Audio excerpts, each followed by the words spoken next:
This first part, oops, that's not the first part. This first part, and by the way, I would always have my child write the name and the date just to have that practice with handwriting. So there's two ways you can use the clock part, right? You can draw the hands on and then have them write the time, or you can write a time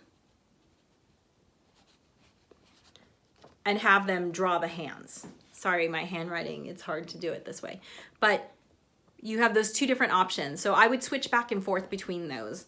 And when I was teaching my child to tell time, the things that I wanted her to remember was that if the little hand is ever in between 2 hours, it's always gonna be the lower hour.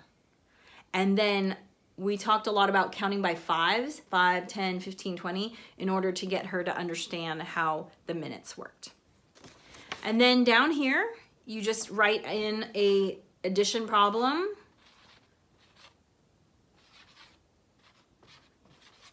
Depending on your child's age, you could make it 4 digits, 5 digits. You could have decimals. You can have carrying or not carrying, right? If your child's younger, you can make it 1 or 2 digits and not have carrying involved.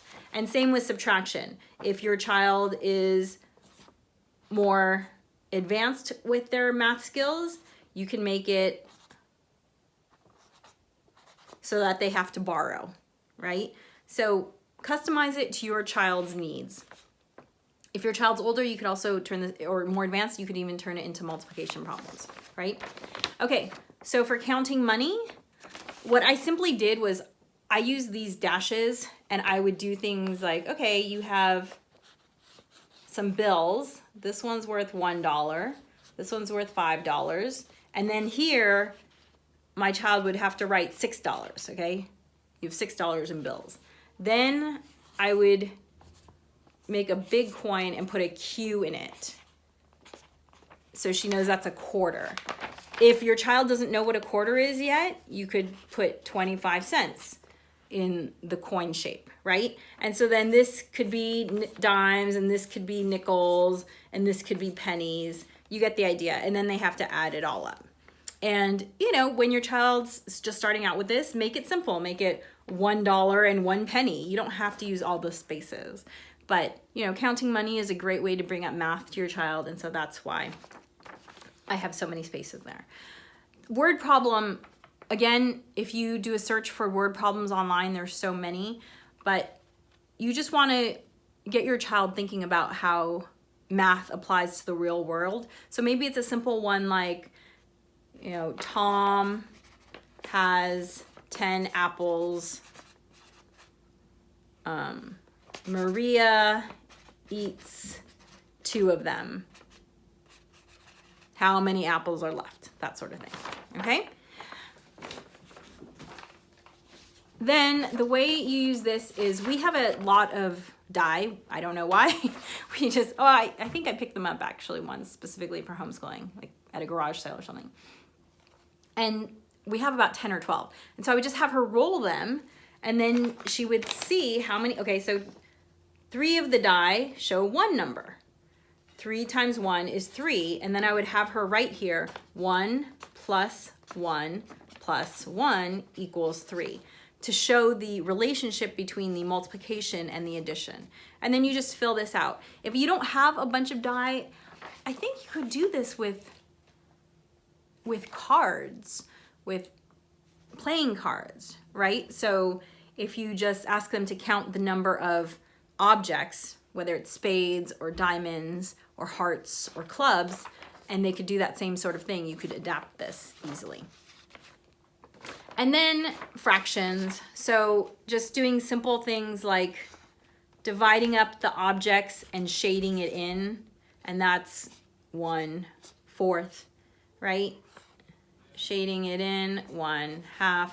And that's how you use that worksheet. And the nice thing about this worksheet is that I would just print it out every single day, and she would just get the reinforcement of doing those individual things.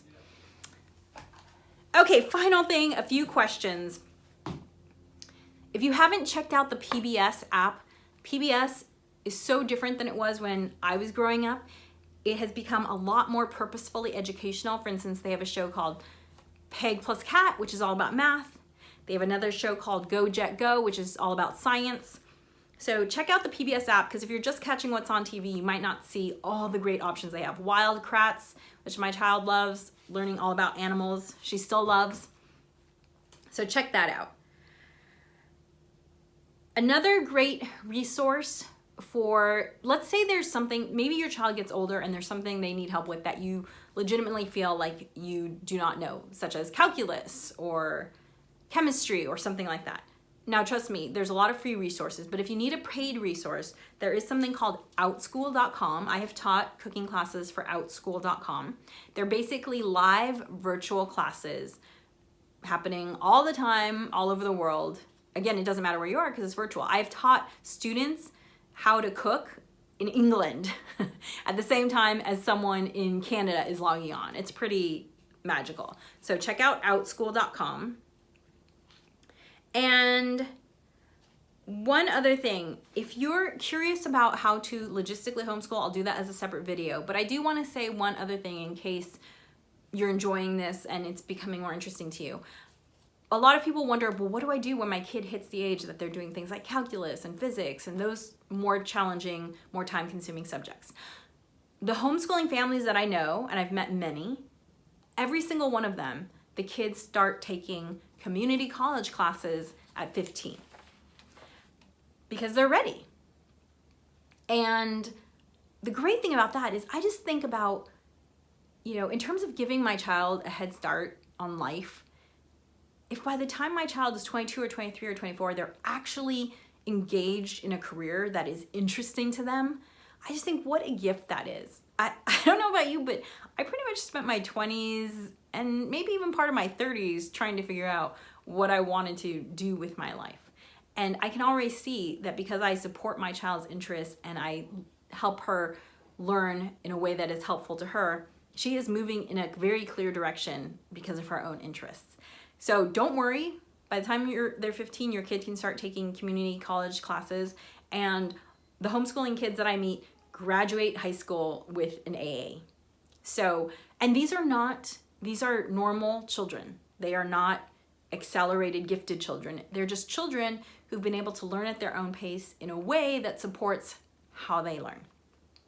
So that's my little 2 cents on that. And wow, this video is so much longer than I thought it would be, but I hope it's helpful. And as I mentioned, I will be doing a podcast to support these videos and the blog post. So subscribe to my channel. Follow me at smarturl.it/follow Alegra. That's A-L-E-G-R-E, really alegre. And stay up to date when I put up new information. But I hope this is helpful to you. Stay well, be a spark in the world, and stay positive.